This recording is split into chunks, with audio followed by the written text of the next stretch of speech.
Okay, so yeah, without further ado, I want to go ahead and turn it over and transition to our closing keynote from Jose Itzigsohn, excuse me, which Professor Nicole will go ahead and introduce him as well.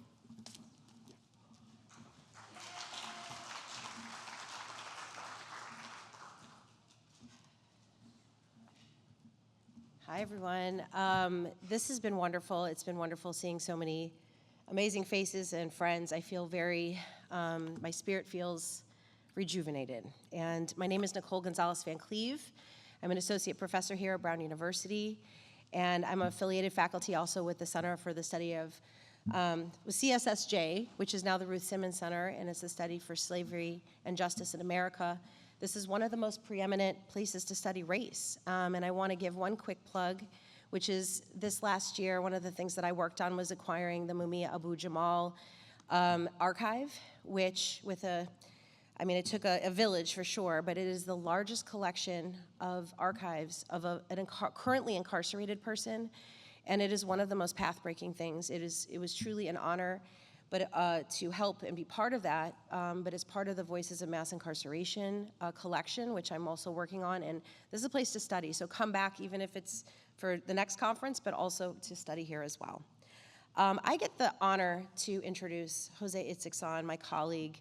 I also have the honor of sharing the wall between our offices, so not only do I get to see him on a regular basis, but I get to say hi and think about what he's talking to his students about, and also have his friendship. If you look at the program, he literally is so humble that he gave us 3 sentences. So the 3 sentences to his bio. So I'm gonna add a little bit more, some just the factual part, but also some from the heart. Professor Itzigsohn graduated from Johns Hopkins University, and he's the author of the Sociology of W.E.B. Du Bois, which is co-authored with Professor Corita Brown. He also authored Developing Poverty by Penn State Press in 2000, and Encountering American Fault Lines, which is a Russell Sage 2009 book. He's also published numerous journal articles and books and chapters on racial identity formation, transnationalism, cooperative self-management, and sociological theory. And of course, he is currently working on developing our Boisian Sociology and decolonializing sociological theory. And if someone asked me who taught me Du Bois, I would have to say that it was largely this book that was authored by Professor Itzigsohn and Professor Brown. But one of the most amazing things about Jose is that before we had the department here that we have now, Jose was here by himself. And we know what that feels like, to be intellectually by ourselves. And at the time, there was no support, there was no community, there was no burgeoning movement. Alden's book wasn't written yet. People were still dismissing the scholarship on race and racism as something for quote-unquote quacks. People were warning students not to study race and racism. And in that, Professor Itzigsohn persisted. He took in graduate students that were often rejected or dismissed by other faculty. And not only did he take them on, but he mentored them to a point where many of them would win top prizes in the field of sociology and would do the scholarship that they wanted, that was rooted in Du Boisian's work. He made them into visionaries. Michael Muniz, Corita Brown, Ricky Hammer, Lara Garbez, they all won those dissertation prizes under Jose's mentorship and support. It was both an intellectual, support that he provided, but an emotional and spiritual support. And he continues to give that support to faculty around us. So today you see a department that looks very different.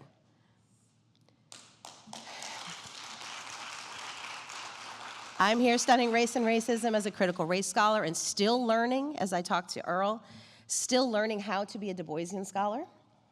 He's pushing our colleagues to think of themselves as Du Boisian scholars, to push social theory, to be part of Du Bois as required reading. But he has created truly a movement. And so when you see here now, we have Prudence Carter, John Diamond, John Eason, Professor Barnes, And this is truly a transformed place, but I have to acknowledge that it started with a scholar alone, maybe a scholar denied, but one who has persevered and one who we always will treasure. So thank you. I would love to hear you all welcome our colleague, Jose Itzigsohn, for the final keynote.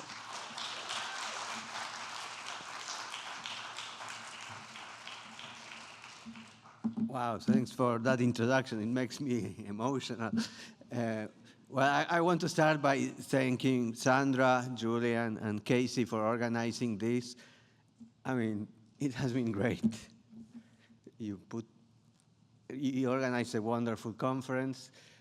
I mean, I want to thank all the presenters for your presentations. It has been really a wonderful weekend. And I mean, I'm not sure I want to thank you because you put the bar so high for me. You know, now I am closing this and I don't know what to say. But it has really been a wonderful weekend, and thanks to everybody. My presentation towards a contemporary Boisian sociology tries to address a question that Aldon puts, you know, about the road not taken, the path not taken, in you know, an essay he published many years ago. And I've been thinking about that question since. And I think it's important that we talk about that because, you know, now everybody is swearing by Du Bois. The ASR, the American Sociological Review, is saying that they are Du Boisians. We have a group of Marxists claiming that Du Bois was a Marxist. So everybody is suddenly a Du Boisian. But, you know, when everybody is suddenly swear by something, they are also, you know, what does that mean? So I think that for us, Du Boisian scholars, we need to look and discuss, you know, what is Du Boisian sociology? And I know I see many faces here that have been doing this for a while and that can do this perhaps better than me, but they asked me to close, so I'm going to give my own version. And hopefully we'll find some coincidence and some disagreements, but I think it's a conversation that we need to have. And before I get into it, I just want to tell you, you know, how did I get into this? Because I graduated from Johns Hopkins, and, you know, I graduated without, you know, I didn't know who Du Bois was. I taught a couple of semesters at UMass Amherst, and, you know, they have the archives there, and the library is named after Du Bois. So I just asked, who is this person that they are naming the library for? And, well, and then I discovered Du Bois, and I started reading it, and I realized, you know, there was a major, major hole in my formation as a sociologist. I thought that I have received a good training as a sociologist, and I realized that no, I mean, at least not in the sense that a major Bois was not even mentioned, was nothing. So since then, I've been trying to work on Du Bois and then bringing into sociology, and I have to say, a correction to Nicole, I haven't been alone. I mean, because in a sense, when you discover that and you encounter the wall of ignorance around you, it's kind of an experience of gaslighting, you know. You know that there is something there and everybody's asking us if it isn't. So you start doubting yourself. I mean, you know, do I really? And I couldn't have done what I did or survived here without my colleague Paget Henry. I mean, if I'm the scholar that I am today, I mean, it's thanks to Paget. And that's the difference. I was never alone. I mean, you know, Paget always had my back. And when I started, and when I started doubting that I'm seeing things, that what I'm seeing is true, I could always go to him, and he would confirm that. You know, if not, so you know, that's one thing. So that's a model that I've seen for myself. Do that for other people. And I have to say, you know, I wouldn't be the scholar I am without my students. And it is important that I mean, I've been learning from my students all the time, and it is the dialogue with them and the questions that they pose that has forced me to change how I think and to update how I think. And you know, I have my beard is white, and I have my ears, but I'm still learning, and if I'm still learning, it's thanks to my students. And I'm saying this because I think this is a dialogic process in which, you know, an older generation dialogues with younger generation, and together we create a different understandings of things. And I think that there is here a Du Boisian practice that is different from the one we are trained in the discipline, the academy, in the very different disciplines in the academy. So with that little preface, I'll get into my talk. So taking the path not taken. So if we say that Du Bois was one of the fathers of sociology or the father of sociology, what was his sociology? I mean, was he a precursor of the sociology as we practice it today? What would be a Du Boisian sociology? And if you were here yesterday morning when Aldon was speaking, you kind of gave up my answer. You know, I wanted to keep your intention, but he already told you what my answer to those questions is, but maybe you weren't paying attention to what Aldon was saying, or maybe you weren't here. So I'll still go. So what I'll do is I made a collage of Du Bois' text. I want to do this process by looking at Du Bois' text and telling you what do I take from each and how I build my own understanding of Du Boisian sociology. And the one I choose to start, it's interesting because we had a little discussion yesterday about it. Is sociology hesitant? I think it's a key text. And the question is, what is this idea of chance and law? Du Bois says, state the hypothesis of law and the assumption of chance and seek to determine by study and measurement the limits of each. So what is hesitant about that, and what is chance? And we had yesterday a very interesting conversation about it, and my interpretation is a little bit different. It's closer to Irving's this morning. And I think that Du Bois takes this from William James. And William James has an essay called Dilemmas of Determinism, in which he reivindicates the idea of chance, which is the idea of free will. And he says, well, you know, it's not that we have complete free will, but we have the ability of making choices. And we make choices that are constrained to some extent, but we still have that ability. And he says that is important because that allows us to think about improving things, and that is also related to the idea of moral responsibility. And what does Du Bois tell us? The assumption of law and the hypothesis of law, the assumption of chance, is to what extent can we shape the society around us? To what extent can we shape the reality that surrounds us?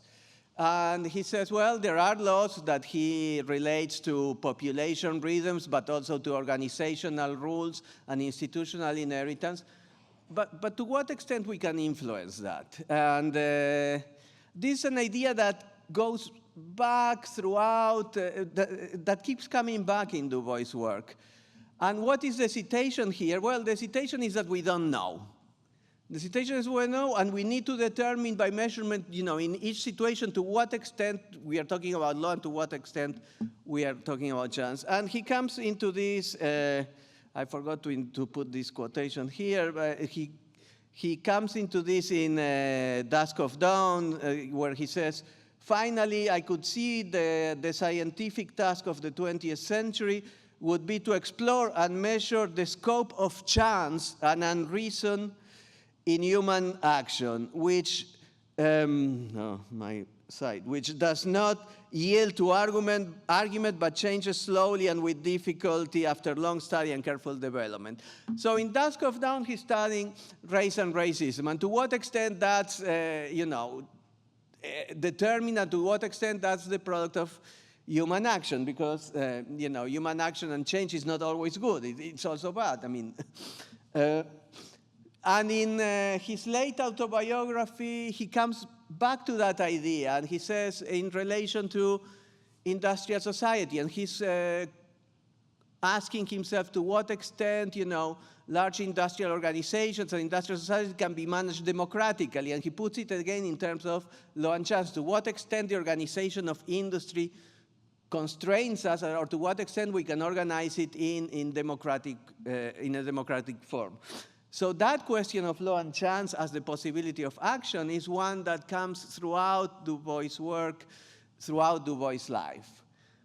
So that's the first point I want to make, and that's the first text I want to cite. The second one is the Philadelphia Negro, but not for the reasons that we usually cite the Philadelphia Negro, which we say, well, is the first is the precursor of urban studies, the first urban community studies. It's Du Bois in his empirical scientific form.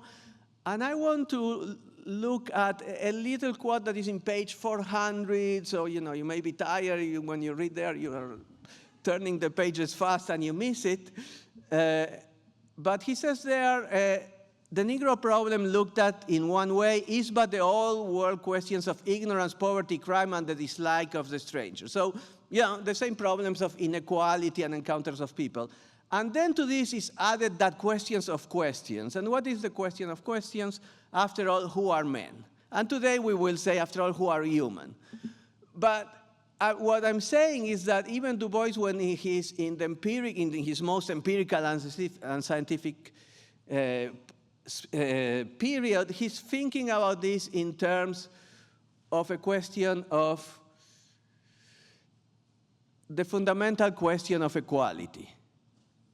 And yes, at this point, he thinks, he's going to do science and separating the role of the scientist from the role of the activist, then, he would merge them. But he does science for change. We know he comes back from Germany and he writes, he thinks about himself. He's going to be, I always laugh because, who thinks about himself in those terms? He's going to be the Moses of his people. He's going to bring his people to freedom. And what are going to be his weapons? History and social analysis. He thinks that through social analysis, historical analysis, is going to reveal the truth, and that is going to, lead to equality and freedom. But, ultimately, the question is a question of equality. Even when he's about, his most empirical, he's guided by, the question of liberation and emancipation. That's never far away from him. And so I'm going to come back to this slide. At the end, I have 9 points. So, I'm going to be mentioning some texts and summarizing them. So first, what is Du Boisian sociology about? From sociology hesitant, we get the study of the possibility and limits of agency, to what extent we can shape our lives, our society. And the second point centers the question of human emancipation. And I could have taken this from any of his writings, but I went to the Philadelphia Negro to show that even in his most empirical part and in the time when he is doing, separating the role of the activist and the role of the scientist, he is still, inspired by, driven by this question. So this is what I think he understands sociology to be about, or at least this is how, this construction is arbitrary. Anybody here could have constructed their own collage of Du Boisian texts, and some would be similar, some would be different. But so, to some extent it's arbitrary, but I think it's faithful to Du Bois. And there may be other constructions that are faithful to Du Bois too, but not just to any Du Bois. I chose, when I had to choose a picture for, the starting slide, I chose a picture of the elder Du Bois. Because my reading of Du Bois is one that includes all his writings. Sometimes in sociology, people say, well, there is a Philadelphia Negro and the Atlanta Studies, and then he leaves the academy, and then he's doing other things. And to me, for the construction of Du Boisian sociology, we need to read all his texts. And we need to look at the scope of his life in entirety. And if you ask me what are the key sociological texts of Du Bois, I say there are two that for me are the most important. I'm going to get them soon, and they are Black Reconstruction and Dusk of Dawn. Those are the most sociological texts of Du Bois, and those are seldom considered, so, I mean, maybe not in this room, but outside this room, they are, well, is he doing sociology there, yes or no? But before I get to them, I want to go through an article that I keep going back and reading and rereading, and I think it's a fantastic article, which is the study of Negro problems, which I think is where he established his method, and is the missing methods chapter in the Philadelphia Negro, and is the method for all the Atlanta studies. And there he says, the study of the Negro as a social group has to have 4 elements. And the 4 are historical study, statistical investigation, anthropological measurement, and sociological interpretation. Okay, number 3 is a problem. Number 3 is a problem. What is doing there? I think that at that point, is the high point of scientific racism, and Du Bois was thinking, well, you are measuring all sorts of things. Okay, let's measure them, and you'll see that there are no differences. And Franz Boas is doing the same kind of thing. But to be honest, it's a point that returns. He mentions it in Dusk of Dawn, and he mentions it again in his late autobiography. So it doesn't disappear, but it disappears kind of from his praxis. Although, I don't know what's your experience in reading Du Bois, but when I read Du Bois, it's like some ideas get to be less important, but they never disappear. The role of the talented tens, in my own reading, never fully disappeared, even when he disowned that, even when he's not thinking anymore about that. So ideas in Du Bois are at some point here, and then they lose importance, but they keep coming back in later writings. But the points that I think are really key to the building of a Du Boisian sociology are 1, 2, and 4. What we see here is, first of all, mixed methods. And today we say, well, we all practice mixed methods. I mean, not we all, but many of us. But when we practice with mixed methods, we think about statistical investigation and sociological interpretation. For Du Bois, the number 1 point is historical study. One cannot study the Negro in freedom and come to general conclusions about his destiny without knowing his history in slavery. That's from the same article. And the other citation I love is from the World in Africa. I remember once offering to an editor an article that, which began with a reference to the experience of last century. Oh, he said, leave out the history and come to the present. I felt like going to him over 1,000 miles and taking him by the lapels and saying, dear, dear jackass, don't you understand that the past is the present?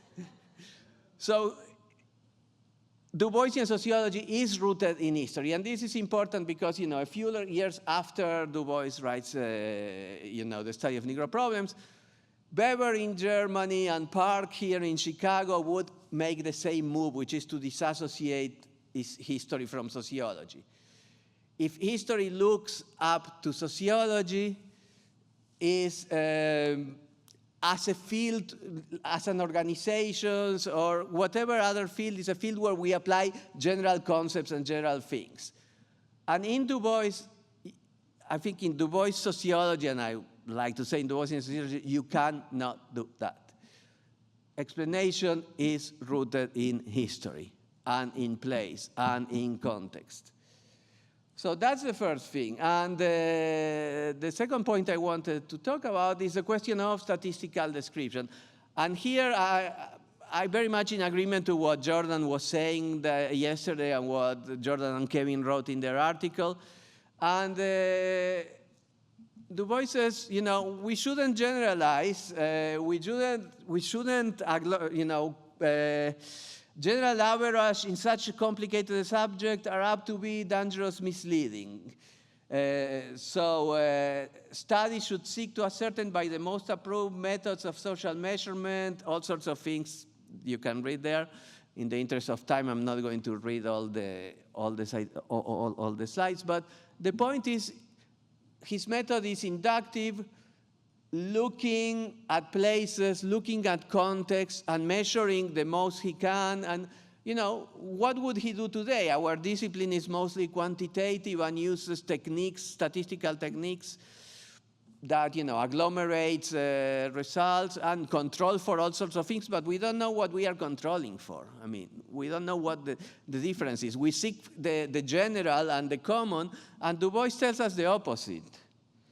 Du Bois tells us we should start with the local, we should start with the particular, we should understand variation, complexity, and change. Often people get said, well, you can't generalize that. So what? We shouldn't seek to validate something because of generality. We should look at context, we should look at history, we should look at variation, we should look at change. That's what Du Bois tells us in that article. And I think that, we can all speculate what would Du Bois do today. I think, he would be happy to learn and use, the most advanced techniques. He tells us, where is it? Should seek to ascertain by the most approved methods of social measurement. So he would be fine with, stats and all methods. The point is how we use them. And how we use them is, and how we analyze, we start with heterogeneity, we start with complexity, and then we try to find the commons, the common point. So as Jordan was saying today, it's based on an inductive descriptive methodology. Now, how can we use complex statistical methods? I mean, we could figure out, and maybe we should accept some agglomeration of data and some generalizations, but never losing track of the importance of heterogeneity and complexity. And credit where credit is due. This point I don't know, maybe many people made it, but I first read it in the work of Marcus Hunter, another important Du Boisian sociologist that I think worth mentioning him. So back to this slide, Du Boisian sociology studies the possibilities and limits of agency, centers the question of the human and emancipation, is rooted in history based on mixed methods, and emphasizes complexity, change, and context.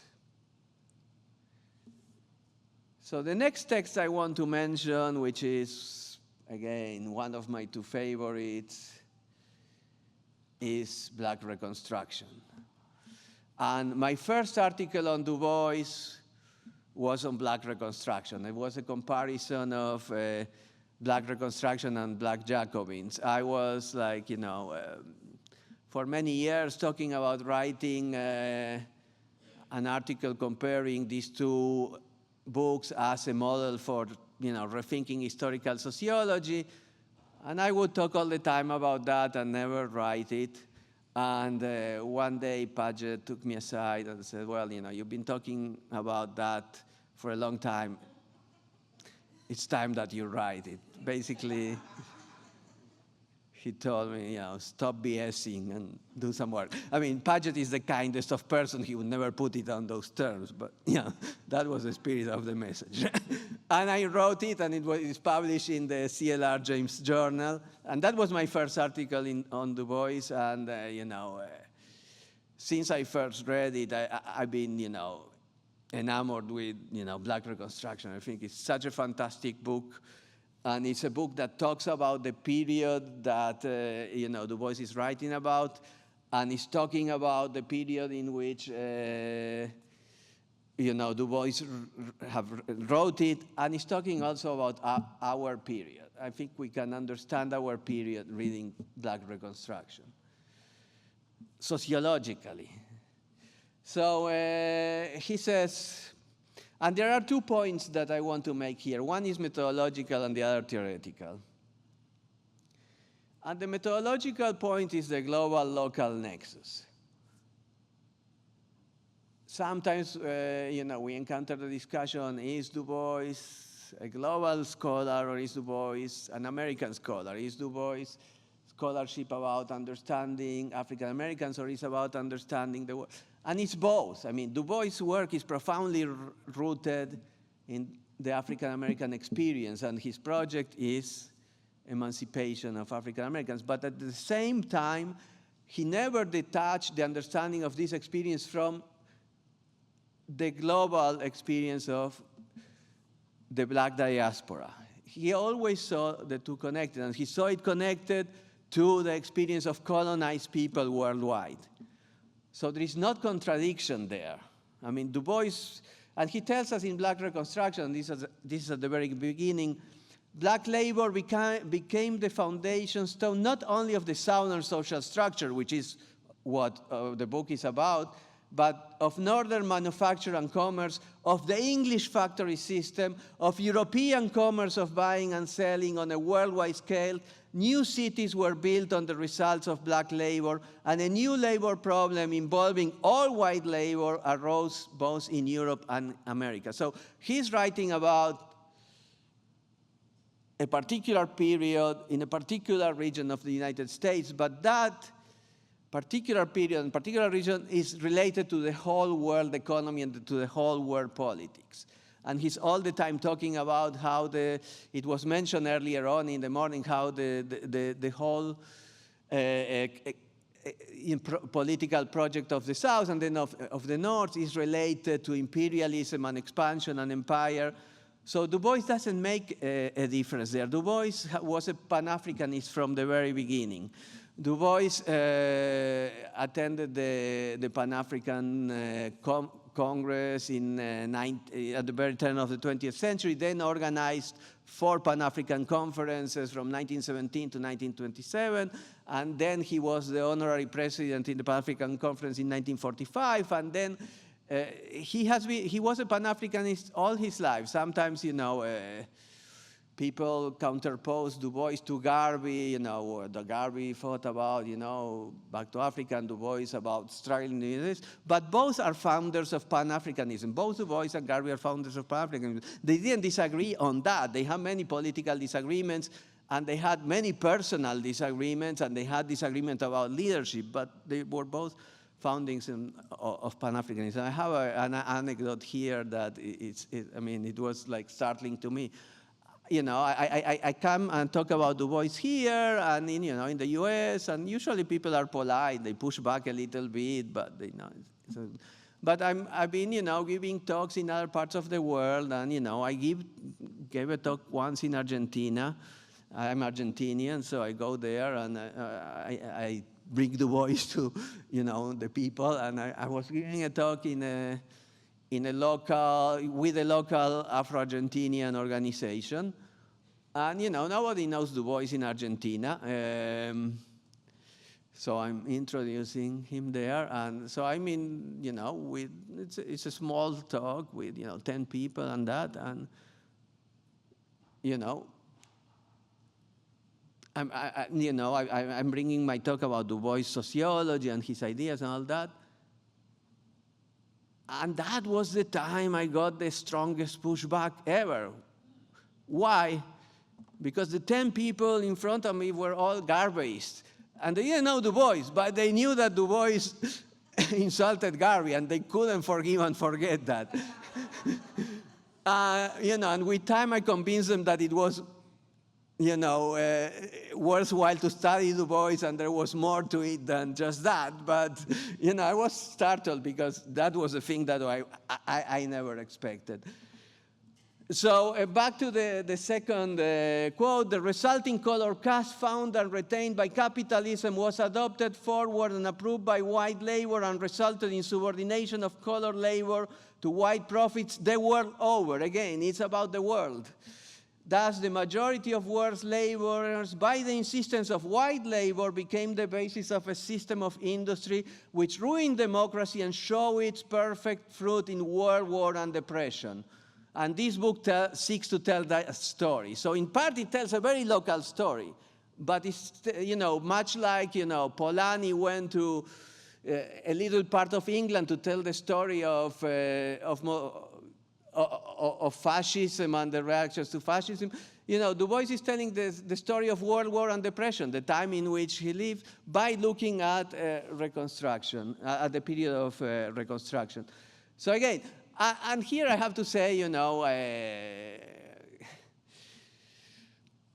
Carida, the book I wrote with Carida was the object of a hacker job by some Marxist scholar in Catalyst, and he called us ignorant because we didn't realize that, you know, from the 30s on, Du Bois' work was Marxist. And how can you say that it's about race?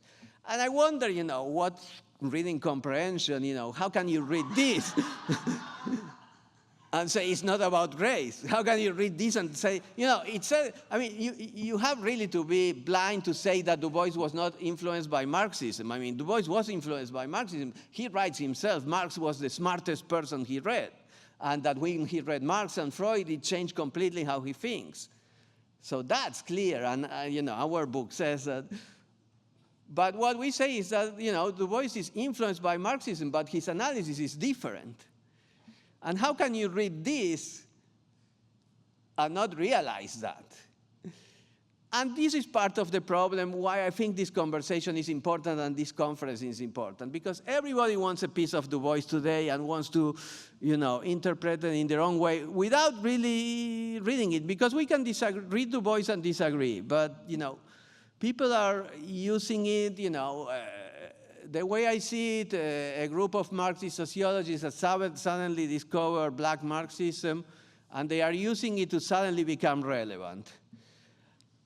I'm sorry, but, you know, you ignored race forever, and now you want to claim all these people for you? I mean, I have a problem with that. So there is first this methodological problem about the global-local nexus. Du Bois writes about specific places and specific times, but always keeping in mind that they are part of a larger history and a larger social configuration. And what is this larger history and this larger global configuration is, you know, Carida and I call it racial and colonial capitalism. Out of the exploitation of the dark proletariat came the surplus value filched from human beasts, which in cultured lands the machine and harness power, veil, and conceal. The emancipation of man is the emancipation of labor, and the emancipation of labor is the freeing of that basic majority of workers who are yellow, brown, and black. Again, influenced by Marxism, no doubt, but a little bit different. I mean, you have to admit that, I mean, if you read. So he's talking about capitalism, about global capitalism, but global capitalism is fundamental racial capitalism. It's structured around race and it's structured around colonialism. And those differences created by racial and colonialism are structuring capitalism. The other two are from the world and Africa, and he says, this then was the history of the slave trade, of that extraordinary moment which made investment in human flesh the first experiment in organized modern capitalism, which made capitalism possible. So again, if you read those pages, he's almost paraphrasing Marx on primitive accumulation. But then he diverged, and he says, you know, this was not primitive accumulation, this was capitalism already. And the slave trade was organized as a capitalist enterprise. And, you know, on that line, I want to mention my former student and now colleague with whom I'm writing several things, Ricarda Hammer, once came back from the archives with an idea about the project. And she says, you know, Ricarda tells me, you know, Weber, how he talks about, you know, the beginning of capitalism being about double-entry bookkeeping and organizing, you know, the accounts and the importance of the accounting book, and that happening, you know, among, small Protestant entrepreneurs. I said, yes, I'd read, you know, the Protestant, the Protestant ethic and the spirit of capitalism. I said, well, I was in the archives and I look at the books of the slave trading companies, and you find that double entry bookkeeping there. So, it's not just that, again, this was already the beginning of capitalism. And this puts the beginning of capitalism a few centuries earlier than Marx would put it. And it puts capitalism is not only about wage labor, but it's also about coerced labor. So it's just deeply indebted and rooted in Marxism, but it's different. And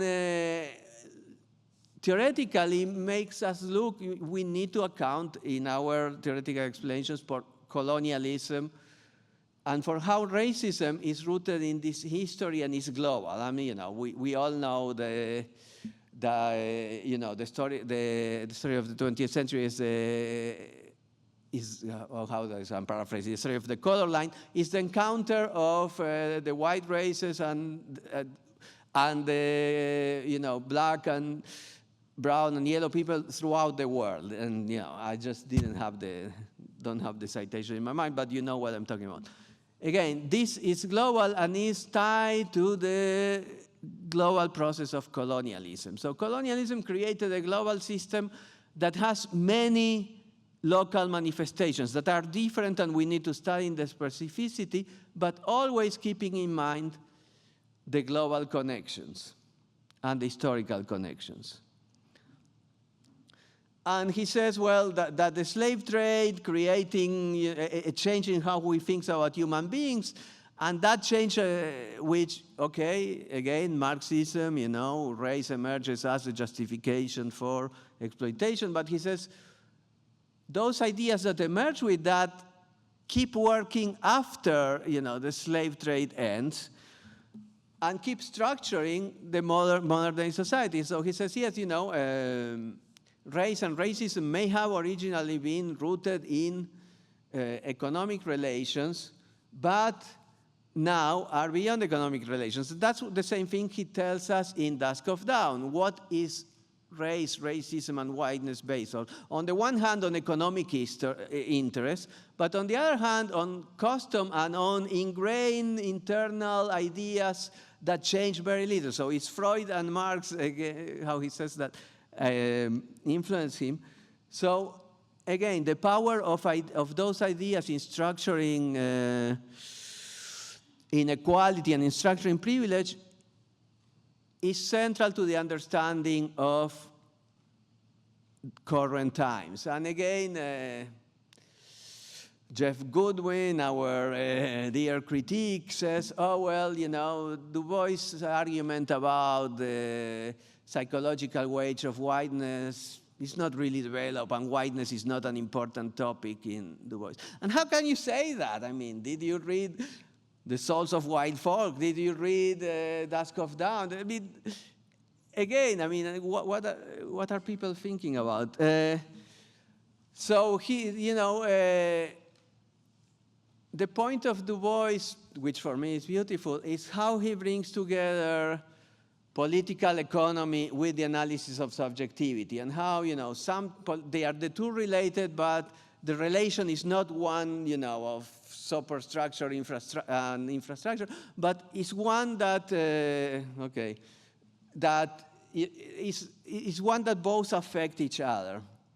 So Boisian Sociology, focus on local specificity within process, centers racial and colonial capitalism. Well, the last book that I want to address is Dusk of Dawn, because it's what we are writing a book with Ricarda Hammer and Sophia Edwards on decolonizing sociology, and we call Second Sight as Method. So Du Bois tells us, had it not been for the race problem early thrust upon me and enveloping me, I should have probably been an unquestioning worshipper at the shrine of the social order and economic development into which I was born. And what this means is that experience matters for knowledge. And we should, that's kind of obvious and clear. It's just that sociologists and often social scientists forget that and think that the social scientist, by virtue of being social science, occupies a position above, of neutral objectivity. And this is not just standpoint theory. It doesn't mean that, your position dictates what you see, but it means that your experience is influential in what you see. And again, we know that Du Bois had very big debates with Garvey and with, Booker T. Washington, and those debates were bitter and they explained things differently, but they were discussing about what to do with the color line. It was obvious for them that the color line existed. So again, experience matter, which doesn't mean that people see the same. And I ask, if you don't see that Du Bois is about race, can whiteness have something to do with that? Just leave the answer to you. No.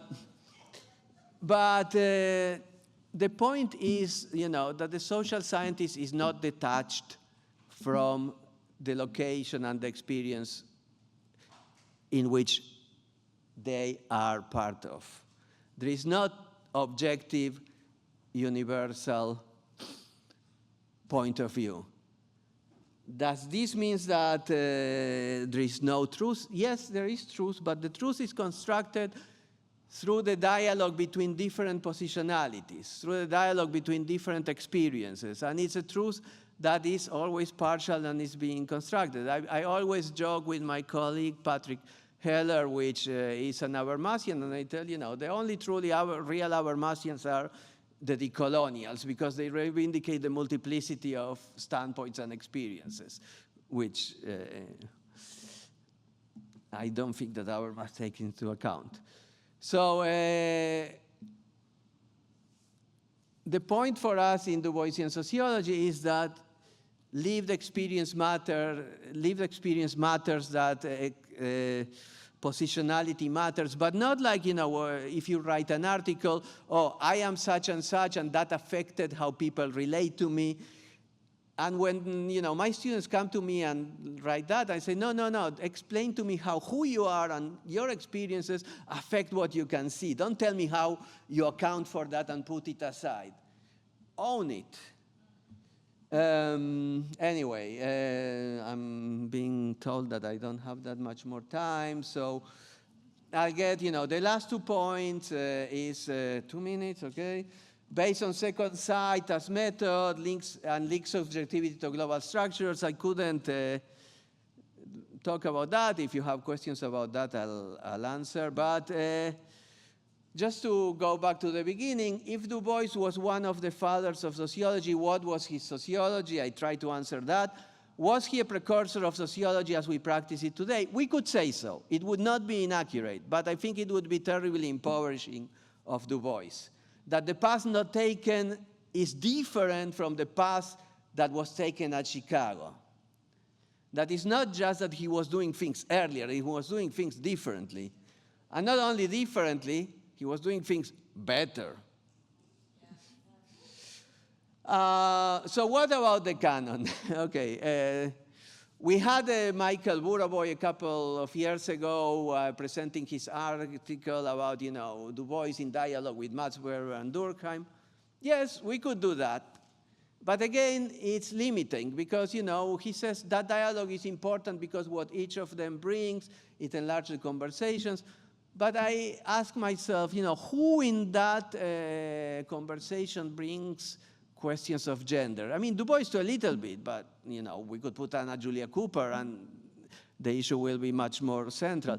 Who in this conversation bring questions of settler colonialism and indigenous experiences? The ASA is shameful, but the ASA until a few years ago didn't have a section to deal with indigenous histories and peoples. Who in that conversation brings questions of sexuality? So I think, yes, sure, we can bring Du Bois into the canon, but I think we should,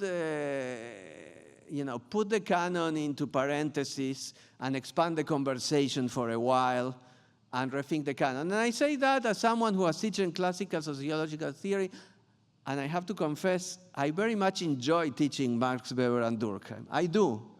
And I think that what they have to say is important. But I think that we need to open up the conversation to other traditions. We heard on Friday about Irene Dix and about Shirley Graham, and I teach Anna Julia Cooper. And we heard Aldon going to Singapore and talking to people who are talking about a complete unknown number of people to us. So again, part of our task is to opening up the conversation to other traditions, open up the decanonize the canon and start thinking again who we want there, if we want there. For me, I mean, I remember when we wrote the book with Carida, we were talking about, we are bringing Du Bois, but we don't just want to bring Du Bois. We just want to bring back all the exiled people from the social sciences. All the people that maybe were not in the academy, but were producing social knowledge by analyzing and being activists and looking at the world from their position and try to do something about that. So with that, I will stop and I will take questions.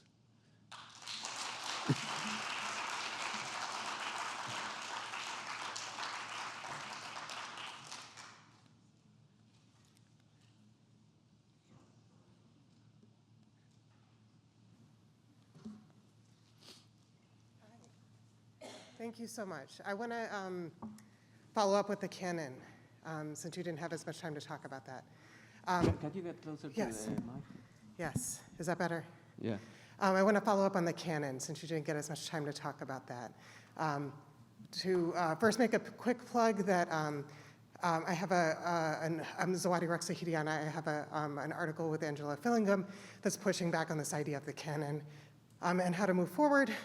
One of the things, some of you might know about that article, but what you might not know is that came out of a mini conference, and we got a lot of pushback about, well, then what's going to make us sociologists if we don't have a canon? Like, what makes us sociology? So I'm curious about your thoughts on that, right? Without a canon, right, or putting aside the idea of a canon and working towards decanonizing. What makes us sociologists then? Okay, well, yeah, that's a great question. What makes sociology? I think that what makes us sociologists is that we are trying to understand. Okay, yeah, no, let me think about it. Because, I'm dealing with the question of decolonizing sociology, and, the decolonials tells you the disciplines don't matter, the disciplines are inherently colonial, no point in holding to that. And I say, yeah, there is a way in which sociologists talk about structures and talk about institutions and talk about, action in ways that other people don't do. And I think there is a value. With that, I go back to Du Bois. Du Bois always practiced that, the extent of the scope of law and chance. And what makes us sociologists is that we are interested in those questions of change and the difficulties of change through social action and understanding institutions, organizations, and that. But in order to look at those things and what are the relevant dimensions of action and the relevant dimensions of inequality, we need some more voices. And in order to have more perspectives about how to think about that, we need to hear about the experiences of people that have been writing about that outside of the academy. So what makes us sociologists and why is sociology worth saving, you ask me, and again, you may differ, anyone here may disagree with me, is that, again, going back to the beginning,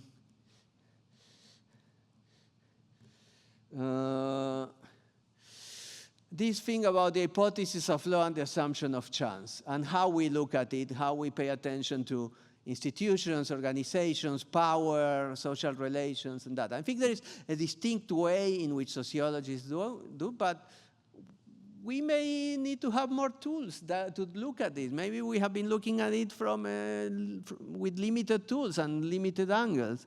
And if we are going to understand, I don't know, settler colonialism and indigenous experiences, we cannot do that through the lens of ethnicity. And we cannot do that through the lens of class, or we cannot do that through the lens of bureaucratization. We need to hear the people that have been thinking and writing and struggling against that. And for that, we need to expand the canon. I've encountered that answer, and I think it's just, I don't know. I mean, if holding it to these three people, I mean, to me, sounds like when I talk to my, I grew up in a Catholic country, and, in Christianity, in Catholicism, you hold out to, God, the Son, and the Holy Spirit. I mean, you hold out to them as article of faith. And that's what keeps the faith together. So, I mean, are we talking about sociology in terms of faith? I mean, I think that's the wrong way of thinking about it. I mean, it's a kind of quasi-religious way of thinking about what makes us sociology. I mean, in Weberian terms, we would be having a behavior that is, what does it call it? The rationality that is not instrumental and not substantive, that he says, it's kind of customary behavior that he says, well, maybe it's rational and maybe it's not. Maybe it's not behavior because we are just doing things because other people told us to do that. And I mean, we are supposedly scientists, so we should question that. So, I mean, that would be my answer to that. So, Jose, thank you for all of the great work that you're doing, advancing Boisian sociology, because what we know about you is that you don't work alone. You work with so many students, and then they become major scholars and keep expanding knowledge. And so I just want to thank you for that. I want to make a remark and see how you want to respond to it. Du Bois belongs in the canon. And the reason why I say this is because why do we all know W.E.B? Why do we all know Marx? Why do we all know Durkheim? Because it's in the canon and we have to study it to get a PhD.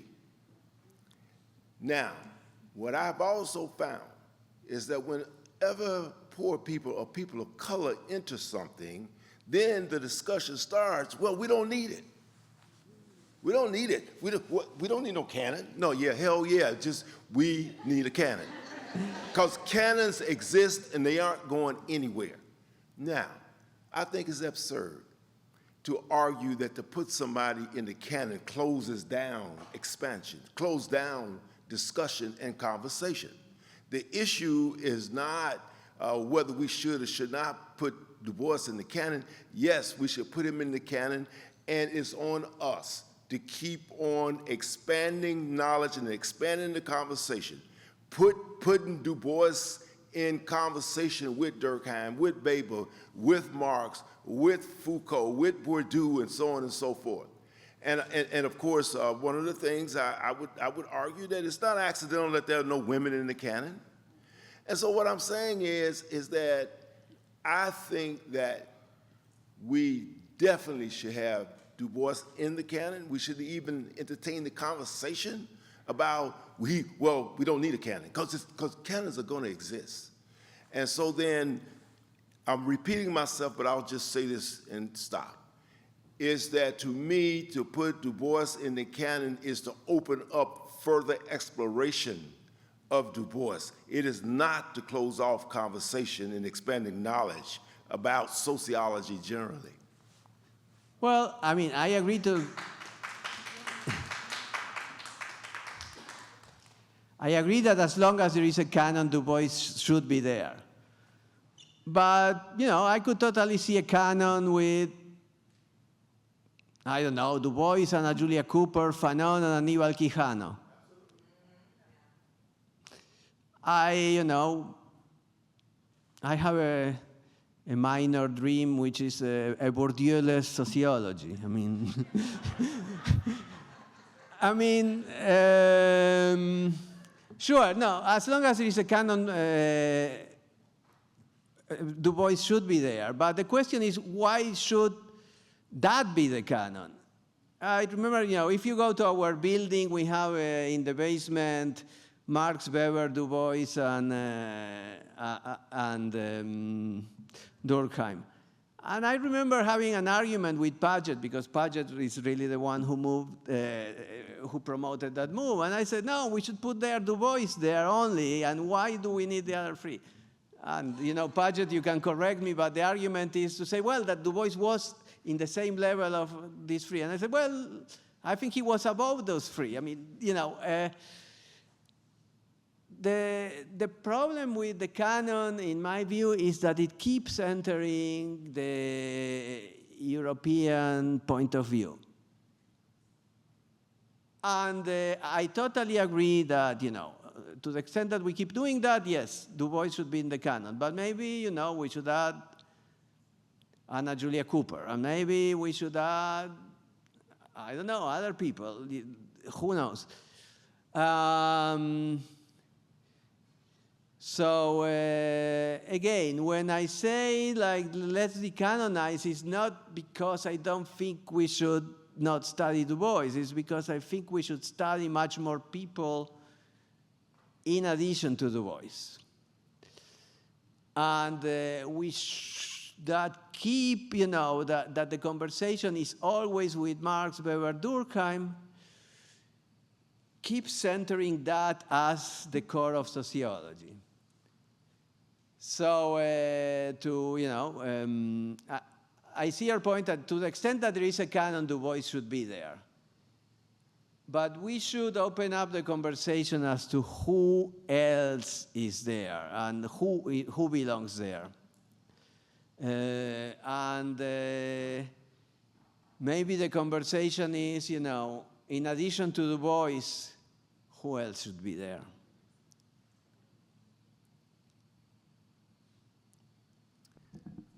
Hello, I'm on this side. Oh. Hi. Thank you so much for your talk. It's seriously such a pleasure sitting in this room hearing you talk. So my comment/question is sort of in line with what the previous two question askers have come up and asked, but I want to bring in, I guess, a comparative example. Whenever we're thinking about bringing Du Bois into the canon of sociology or not bringing Du Bois into the canon of sociology, I think about the concept of intersectionality and how it's been understood today, 40 years after its introduction into this academic space, formal introduction into the academic space, how it's been understood as sort of like a clickbait buzzword that's been co-opted, and so there's really no, it's become so elusive that people don't know, is intersectionality a method, is it a theory, is it a praxis, is it so I guess my question is, as Du Boisian sociology becomes, transverses disciplinary spaces and becomes more prevalent, not only in sociology, but beyond sociology, even beyond academic spaces, how I don't know, I feel like, I've been trying to think about a different word than gatekeep, but I feel like gatekeep is the best word I can use. How do we gatekeep the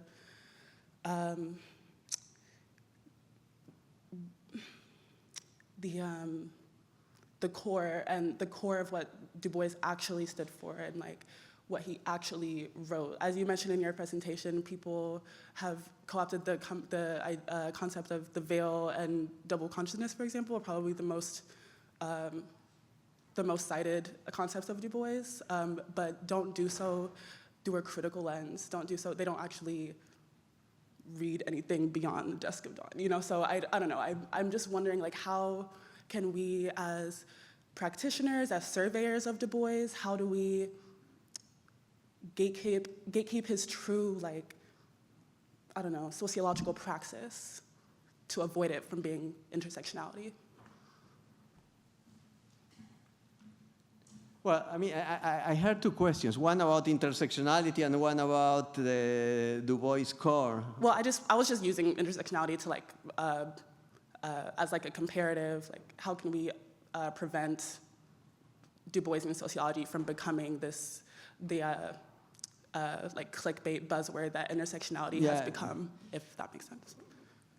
Oh, yeah, I mean, yeah, okay.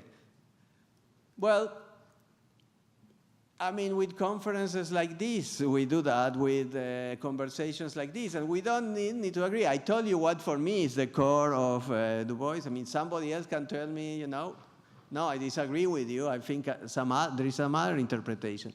But the important thing, I think, is to keep reading, to keep teaching, to keep reflecting, you know.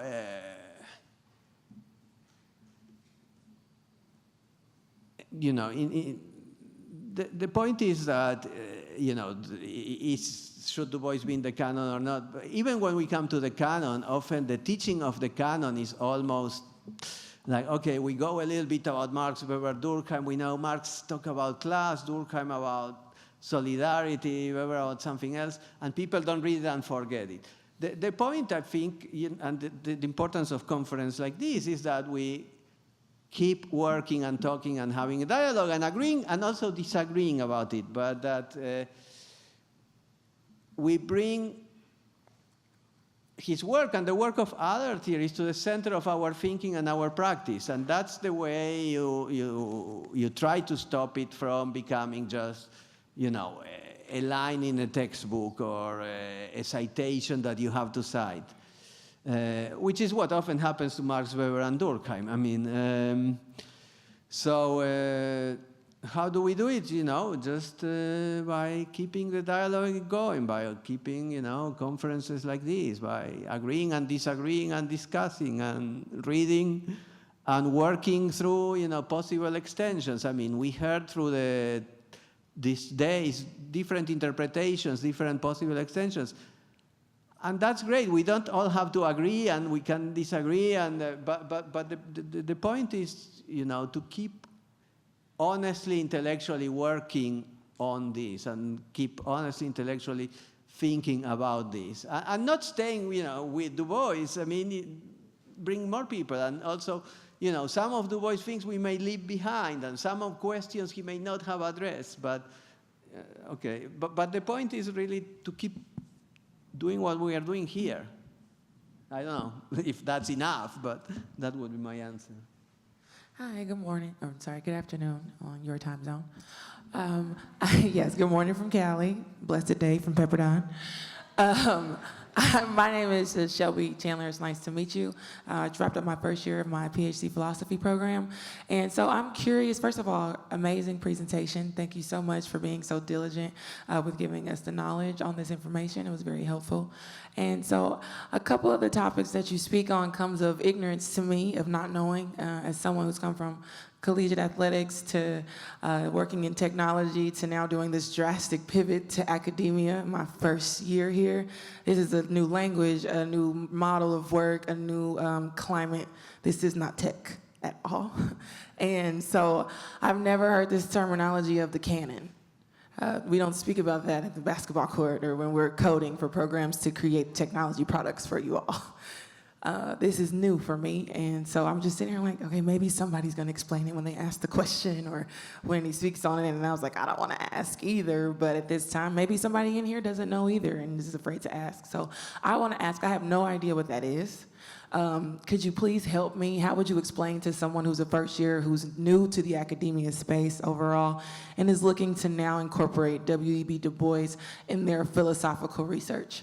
How do you, yes, I decided that I would love to do that now from here, so thank you to all the speakers who encouraged me, inspired me to do that. But what is that? What does that look like? Well, I mean, the canon is a specific, what I was addressing is a specific discussion in sociology. We have three major figures that we claim that they are foundational and that, you know, that we all have to have. Oh, microphone, okay. I mean, yeah. the thing about the canon is specific to sociology, because we have these three major figures that we say structure the field, and if you are in a different field, maybe the field is organized differently without the canon or without people in the canon. I don't know, but I suppose that in philosophy everybody is asked to read, I don't know, Kant and Hegel, I don't know who else, or I don't know if there are some thinkers that everybody needs to read. So the point is, and here again, I would defer to Paget, because Paget is the one who knows this. But the Caribbean Philosophical Association that he's one of the founders has been doing is what they say, changing the geography of reason, which is recognizing thinkers that are not usually in your syllabi as, thinkers that you need to learn and account and, think with. So it's about expanding the people that you think are people that you need to know, that you need to think with, that you need to read, and that are central to what your field is. I mean, that's the discussion here.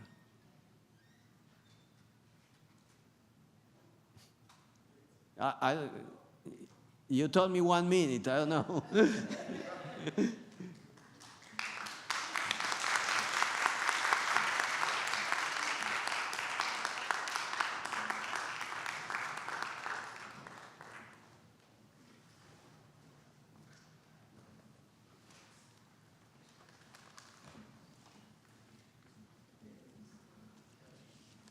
Let's give Jose another round of applause.